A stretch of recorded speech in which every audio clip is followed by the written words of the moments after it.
Assalamualaikum warahmatullahi wabarakatuh. Perkenalkan saya Mita Wahyu Astami dengan NIM 2209116017 dari Prodi Sistem Informasi kelas A tahun 2022. Dari sesi praktikum A1. Kali ini saya akan menjelaskan terkait analisis saya, yaitu prediksi keberhasilan startup. Ini menggunakan metode CRISP-DM di mana ada business understanding, data preparation, modeling, evaluation, dan deployment. Untuk link datasetnya ini, yang pertama business understanding, ada business objective, di mana tujuan bisnis dari dataset ini adalah memprediksi kesuksesan dari beberapa startup yang saat ini tengah beroperasi, apakah nanti akan sukses atau gagal. Nanti dataset ini akan memberikan informasi kepada startup terkait agar dapat melakukan evaluasi dan dapat menentukan startup di bidang apa yang akan mencapai kesuksesan besar.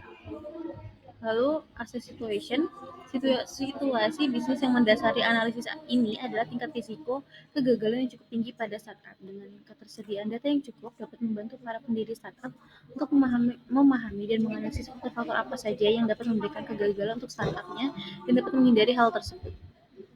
Lalu data mining goals. Tujuan dari data mining pada dataset ini adalah untuk memprediksi kesuksesan dari beberapa startup yang saat ini sedang berjalan atau beroperasi. Data mining ini digunakan untuk menganalisis, identifikasi, dan menentukan karakteristik yang membedakan antara startup yang sukses dan juga yang gagal. Lalu project plan. Rencana project untuk menganalisis dataset ini dimulai dengan mengumpulkan data yang relevan, lalu dilakukan pemahaman yang mendalam, lalu dilakukan pemeriksaan dan pembersihan dan persiapan data. Nantinya hasil dari data ini akan digunakan oleh orang-orang terkait yang membutuhkan data tersebut sebagai bahan pertimbangan untuk bisnisnya. Lalu data understanding, ini adalah collect initial data. Lalu di script data di sini terdapat 14 kolom dengan barisnya 66.368. Ini ada kolom permaling, name, homepage URL, kategori list, funding total USD, status country code, state code, region, city, funding rounds, funded at, first funding at, dan last funding at. Untuk deskripsinya terdapat pada tabel. Lalu ada EDA atau Exploratory Data Analysis. Ini ada presentasi status startup untuk melihatkan kategori startup. Ada operating, ada IPO, ada acquired, dan close. Ini adalah jumlah startup berdasarkan funding rounds-nya. Lalu ini ada top 1% kategori startup. Lalu ada persebaran lokasi startup oleh warna. Ada juga operating startups by country. Lalu verify data quality. Ini memverifikasi kualitas data yang melibatkan pemeriksaan lebih lanjut terhadap data untuk identifikasi kecacatan atau kekurangan yang mungkin ada, kayak missing values, duplikat, atau outlier. Di sini didapatkan sebuah hasil bahwa cukup banyak kolom yang memiliki nilai kosong atau missing value.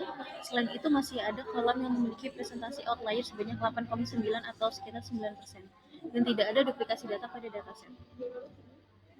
Lalu data preparation, data cleaning, tapi ini dilakukan untuk penanganan terhadap missing values, duplikat, dan outliers. Namun karena tidak ada kolom yang missing values-nya capai 70%, maka tidak perlu melakukan penghapusan missing values, itu pun duplikat. Dan untuk outliers, karena tidak ada kolom dengan presentasi outliers lebih dari 10% dan juga tidak ada nilai yang tiba-tiba jauh berbeda dari kumpulan data lainnya, maka tidak memerlukan penanganan terhadap outliers. Lalu construct data, dilakukan penambahan kolom-kolom pada dataset, yaitu founded year, status kelas main kategori, dan funding total kategori. Data reduction ini menghapus fitur-fitur atau kolom yang kurang relevan. Kolom yang dihapus itu ada ini. Lalu ada data transformation, ini adalah hasil dari data yang telah di mapping. Selanjutnya ada modeling. Ini select modeling teknik, ini menggunakan model prediktif, di mana digunakan untuk memprediksi keberhasilan startup pada dataset ini. Algoritma yang digunakan ada GNB, KNN, dan juga decision tree.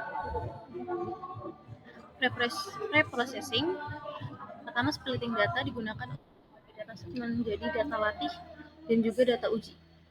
Digunakan untuk melatih model, data latih digunakan untuk melatih model, data uji digunakan untuk menguji kinerja model yang telah dilatih, memastikan bahwa model dapat mengeneralisasi dengan baik pada data yang tidak pernah dilihat sebelumnya. Nah, yang menjadi kolom target ini adalah kolom status kelas. Ini ada X-test dan Y-testnya. Y-testnya ini adalah status kelas tadi.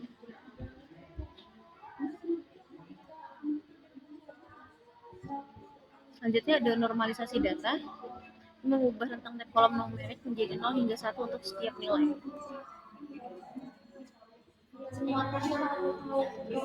He begins and compare predict. Ini menggabungkan seluruh hasil dari prediksi dari setiap dari GNB, KNN, dan juga DTC. Lalu evaluation. Ini adalah confusion matrix dari 3 algoritma yang digunakan, ada GNB, KNN, dan juga decision tree. Ini adalah akurasi presisi recall F1 score dan ROC AUC score-nya untuk setiap algoritma. Lalu ada ROC curve-nya, terlihat di sini yang paling tinggi adalah KNN. Lalu ini adalah cross correlation score. Dan ini adalah feature ranking, di mana ini adalah fitur-fitur yang paling berpengaruh terhadap prediksi. Selanjutnya deployment. Ini adalah dashboard jadi deployment-nya.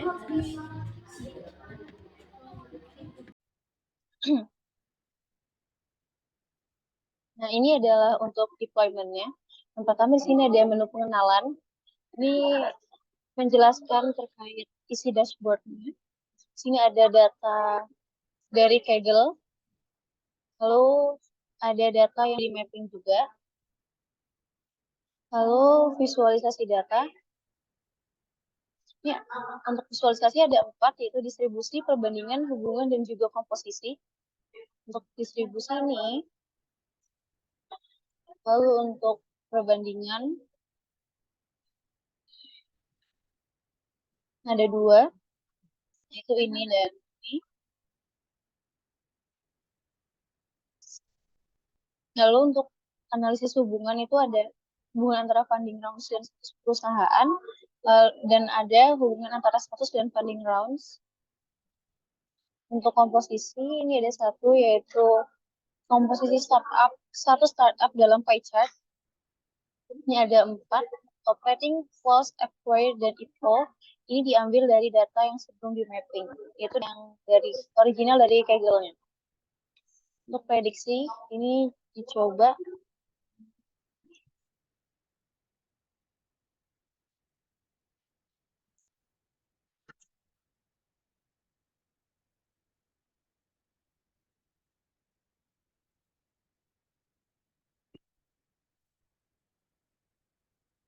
Kalau 0 itu digunakan untuk yang di bawah 1 juta, lalu 1 itu digunakan untuk yang di atas 1 juta hingga 100 juta, dan 2 ini untuk di atas 100 juta. Karena ini 1 juta, jadi 1.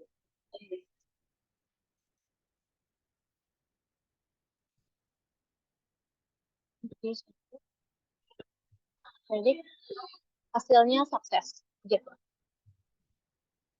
Sekian, terima kasih. Assalamualaikum warahmatullahi wabarakatuh.